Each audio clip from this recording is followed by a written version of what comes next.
This is the Peter Greenwood Show at the Edinburgh Fringe, and I'm sitting next to somebody, and we are drink buddies. Hello, we got a hot chocolate. We do love hot chocolate. Each, we talked about not the same cup. No, that would be weird.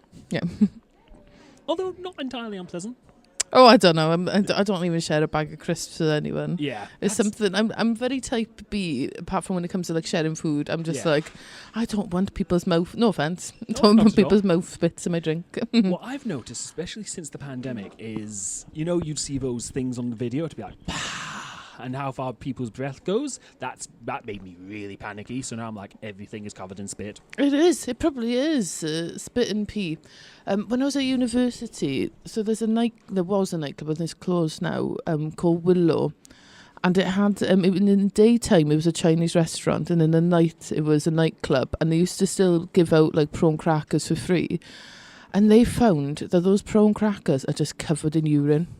Yeah, just cover it, because it was like a science student who like took one of them and was like, these have got to be minging. It's on a nightclub, no one washes their hands, they're all in there sweating, breathing over them, but just full of it. So I don't know what reminded me of that. And were they did they arrive pre-made, or did they fry them on the premises, do you know? You know what, it wasn't the first question I asked. Well, I'm thinking, it was usually like past midnight, off my tits on like alcohol and everything, and just next time it's closed now. Well, see, that's my question, because I want to know if like they're frying them in the place, because that means you're deep frying piss. No, so they're not arriving, they're not the prawn crackers aren't arriving covered in piss. Okay. It's because it's a nightclub and people are putting their hands in and they're not washing their hands. I'm sure the factories have very high hygiene standards. Okay. Could you tell me your name and your show title, please? Oh yeah, sorry. Hello, my name's Anna Thomas, and my show is called How to Juggle a Ferret. How are you, Anna? I'm all right, thank you. Yeah. I'm a bit tired today, but I'm good. I don't know where this... I think it's because of rainy weather. How are you? I'm good. It's been one of those things where I've got a rain jacket, but it's one of those things where if you wear the rain jacket, you're too sweaty and muggy. Exactly. It's overstimulating this weather, isn't it? And Edinburgh is its own little microcosm. Like, whatever the weather is here, it will not be in Glasgow and vice versa. Exactly. But it's like it's been... because it's been so warm and then today's a bit drizzly. But it's that sort of weather where... when I'm tired, I've started like walking with one eye shut and just seeing how long. Right. And then a little bit, if I see like the stretch of pavement and it's like really empty, I'll see how long I can walk with my eyes shut. And I did that on the way here, just like how did you go? Yeah, and didn't bump into anyone. It's a risk though, because I usually do that back home where like no one knows me. Up here there's comedians who know me and like people really? I work with who I might see and be like, they were like, is Hannah just walking with her eyes shut around Edinburgh? Yes, is she okay? I am tired. I am going to walk with one eye open. Although you haven't hit anybody yet, so actually no, yeah, walked into anyone. I don't know, I might have been asleep. Could have, but you're good. You're high energy. I need some of that. Although the hot chocolate's going to make us like more sleepy. Yeah, there is a lot of chocolate. I think that's what makes it so good. I've been pimping out this hot chocolate all day. Everybody who's come in has been like, "Have you had hot chocolate? Have you had hot chocolate? It is good, isn't it?" And between you and me, it's free. Is it free? Well, I'll be moving in here. Absolutely free. At one point, you could have moved in here. There was a whole couch set up. There were couches. I walk in this year, and it's tables and chairs. I don't know what's happened to my place. I would have had a lie down if I came in here today with you at a podcast and whatever, and I saw the couch. I would have gone straight to it. I would have laid down. It would have been like a therapist sort of like session. So, how do you feel about being at the Fringe? I'm really enjoying it, actually. I thought it would struggle more with like the busyness of it, but that's something I'm enjoying about it, surprisingly. Yes, I do get annoyed when like crowds of people stop suddenly when we're walking. That boils my piss. Exactly, but I've just learned to just go into like ant mode and just sort of scurry around them. You know what I mean? Yeah. Just scurry. You're just an ant. Keep going, run. And take it less personally and just be like, look, they're just enjoying. They've seen, I don't know, a dog playing the bagpipes. They need to stop, and take it less personally, just scurry around them. But I'm enjoying the busyness, because I thought that was something I would be like really overstimulating here. But I'm enjoying seeing like, it's actually really inspiring being around. Like, there's millions of shows on, and I thought that'd be like a scary thing, but it's actually quite nice and being like, there's so much of this going on around the world, and I don't know, there's something there. There is something about the Fringe that keeps you coming back. This is your first Fringe, yes? This is my first proper run solo show thing. I did in 2018. I came up and leafleted for some people. Mm-hmm. And then 2022, I did a week with Best in Class. It's like a compilation show with like working class comedians, and they it's really nice. They're up this year if you go in. Just brilliant. You sort of get 20 minutes each night for like a week, and sort of it gives you a chance to see the Fringe, go to other spots, and get a chance to perform at the Fringe, and it's just brilliant. So I got that in 2022. Up for a week, and then this is my first proper run. I've not done the 45s or anything, so which I'm sort of like, if I could have, I should have, just to get my thing. But I'm actually really enjoying it. It's good. I'm enjoying the thing of doing a show and then going listening back to it. Like I'll go for a walk in the evening, listen back to it, and be like, well, that doesn't make sense, or that doesn't, or I think I'll listen and go like, oh, there was more jokes in here, or I'm just enjoying writing it as I go and adding more and packing bits in and taking bits out that I'm just it's really nice, and it's woken my brain up a bit, I think. Let's talk about the show. It is called How to Juggle a Ferret. Yes, Even it though is. When I wrote it down, I know I spotted that. How to spot a ferret. How to juggle a ferret. Ferret Rocher. What is a ferret? A Ferret Rocher. Monsieur Ambassador, you're spoiling us. I know. What's it called? It's what was the question? Sorry, I got scratched up by Ferret Rocher. Okay. What is How to Juggle a Ferret?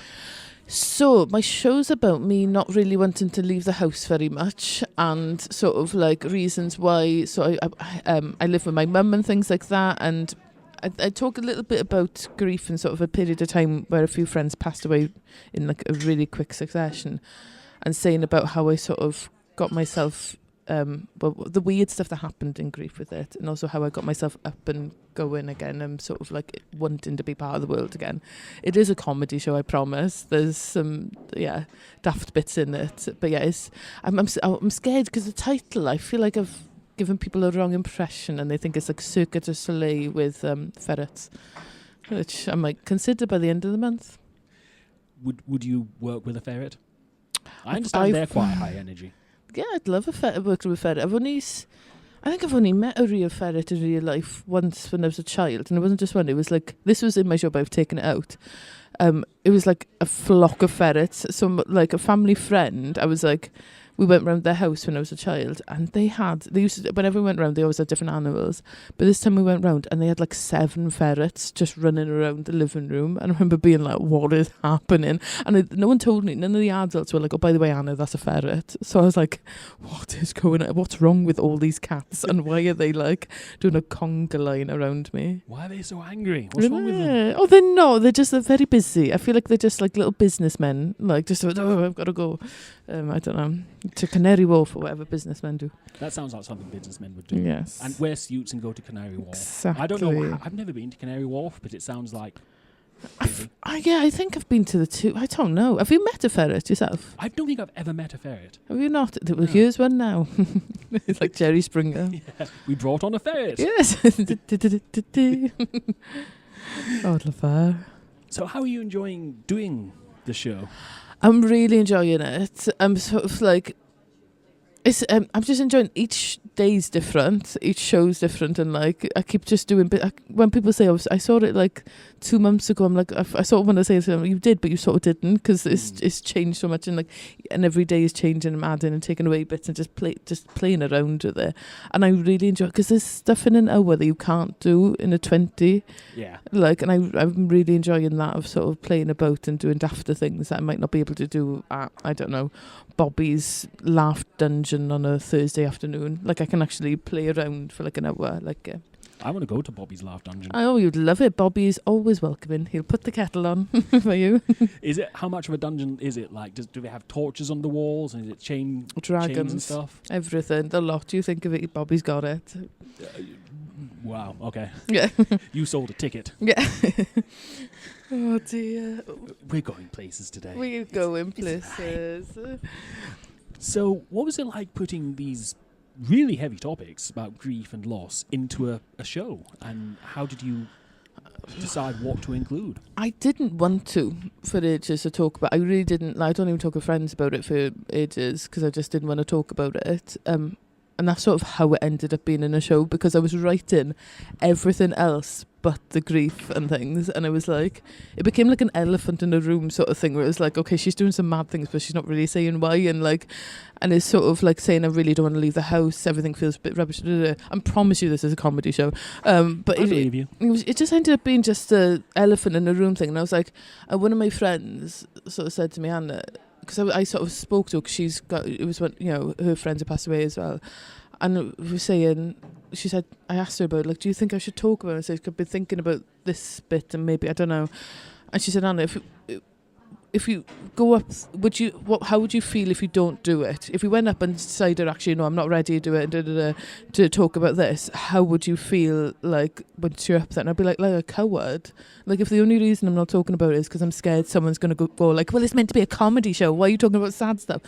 Then that's not a good enough reason. Being scared isn't good enough. And I'm like, the people who'd be like that anyway, I don't even want in the audience. Because that's it. People can stay away. Exactly. I just think there's no right or wrong. There's no one way to do comedy. And if there was, it'd be so fucking boring. Sorry. It's so blooming boring. It's so poo-pooey, bum-bum. So rubbishy, pee-pee. Willy woo-woo. Willy woo-woo. That's going to be my fringe show next year. Willy woo-woo. But you know what I mean? I just think the people who are like, argue about it and going, oh great, she's talking about grief in a comedy. I don't want them in my show anyway, and they're probably sort of people I wouldn't want to talk to anyway, so it is what it is. I'm just making up arguments now. No one said that to me, but we all know the conversation. We've all seen it of people being like, oh, you're doing a sad one, are you? It's sort of like, well, it's not a sad one. It has sad bits, but it's not something. I want people leaving feeling better. Yeah. Or even maybe something like, oh, I saw this other show about grief and it's not as good as that one. Well, go and see that one again. Exactly. Like, it's you know what I mean? This is not everything's going to be for everyone in that. And there's no point trying to accommodate everyone, because then you're just going to have a really boring beige thing. Yeah. It's better sort of do a niche, and then some people like it and some people might not. Sorry, I'm just ranting now. I think we can agree that the exception is any movie Jared Leto is in. Oh my God, yeah. Blooming Jared Leto. Exception. I saw 30 Seconds to Mars when I was a teenager. Right. He didn't see me, thank goodness. I did notice you are wearing an MCR shirt. I am. Have you seen them? I guess twice. I saw them once as a teenager. Gosh, where was I?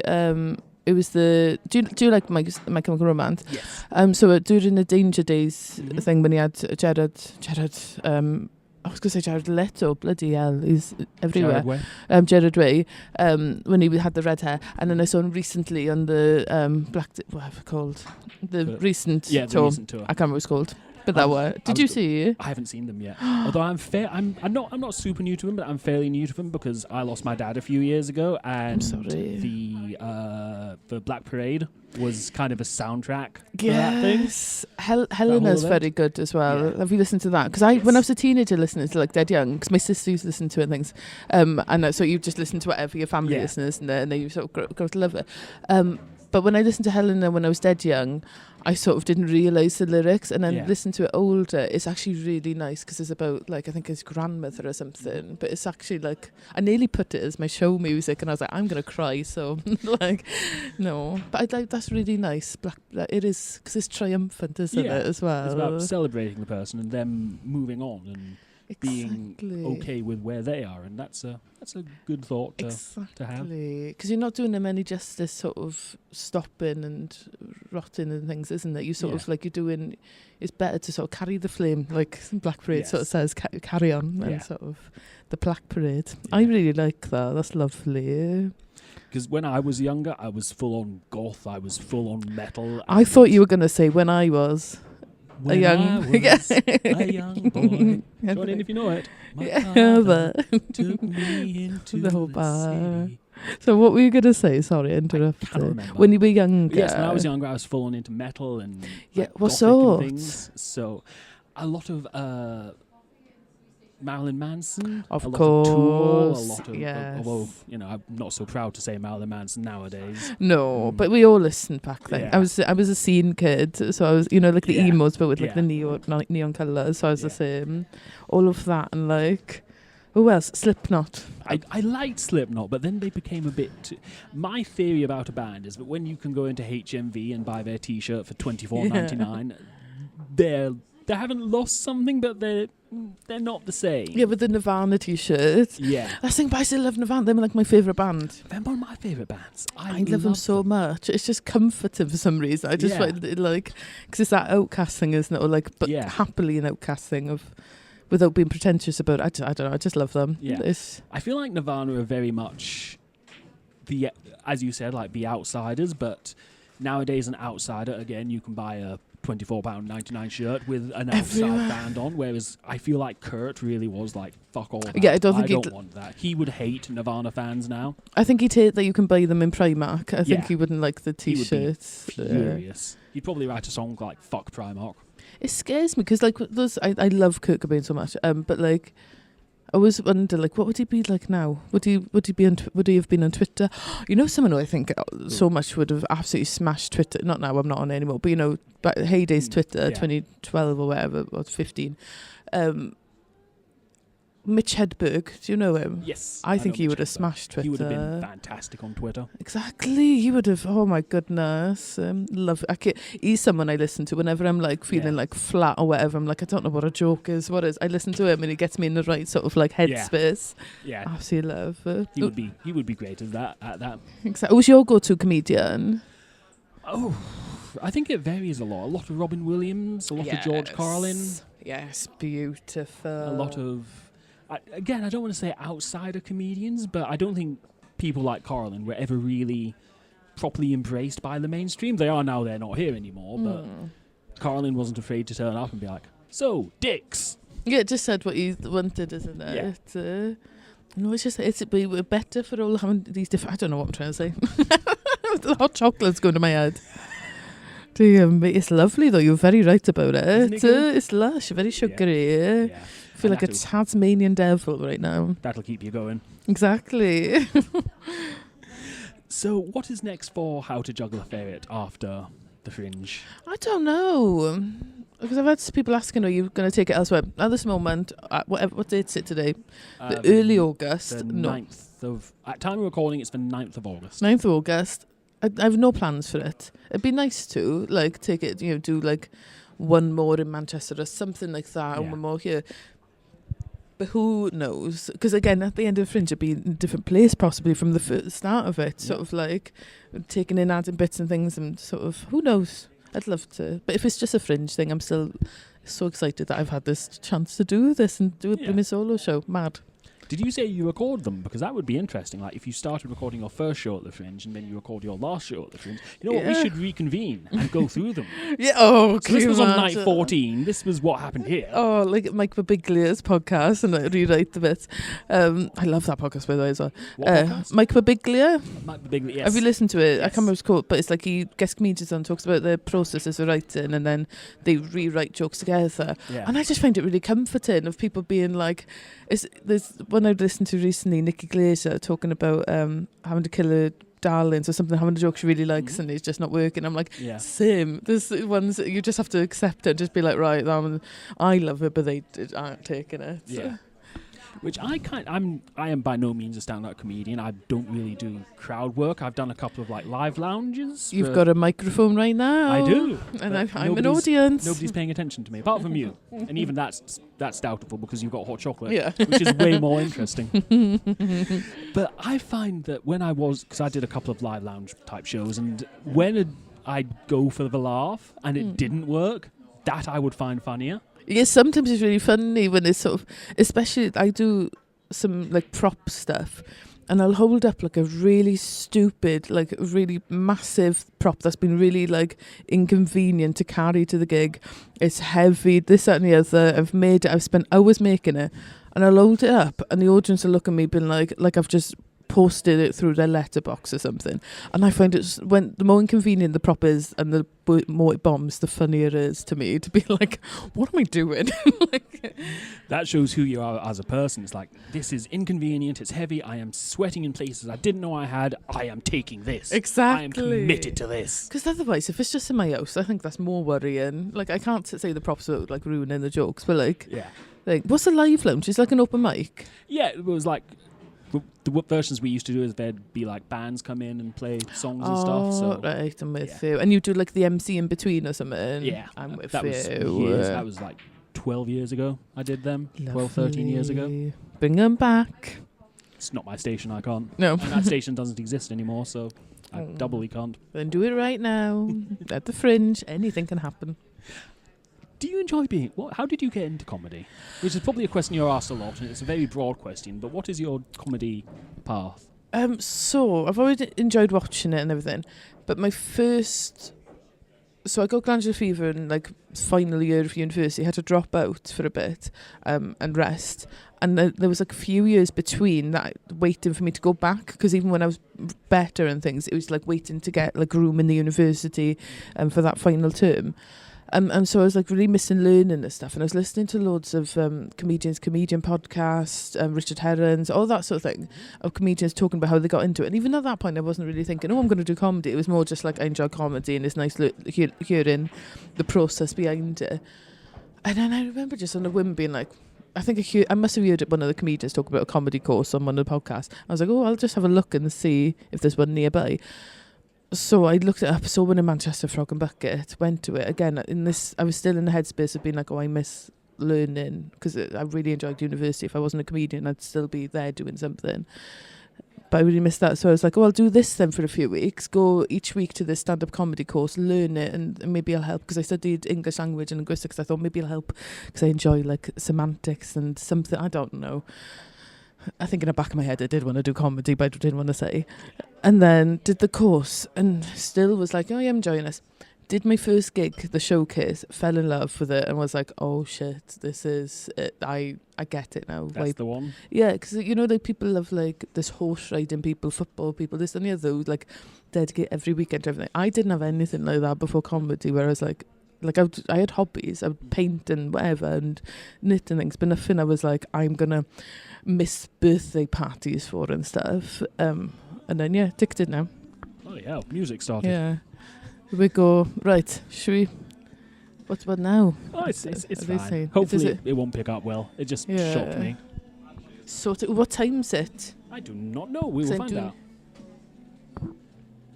Yes. Nearly 7 o'clock. You've been here way longer than... Well, thank you so much for having me, though. I think the bar are telling us to scuttle. Yeah, we're being told to... Subtly told to shift. Yeah. Thank you so much for having me, though. Not at all. Where can people find out more about you and your show?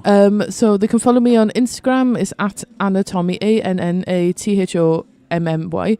And then my show in the Edinburgh Fringe is at 2:55 p.m. at Cabaret Voltaire 2 in Edinburgh, 2:55. Thank you so much for coming on today. It's been so much fun to talk to you. Thank you very much for having me. Bye. Anna Thomas, How to Juggle a Ferret, is playing every day at 5 to 3 up until the 30th of August, not including the 18th, at Cabvol 2 at Monkey Barrel Comedy. For tickets, go to edfringe.com and search for Anna Thomas. Thank you for listening. I've been Peter Greenwood. I've been to the Edinburgh Fringe Festival. Bye, everybody, bye.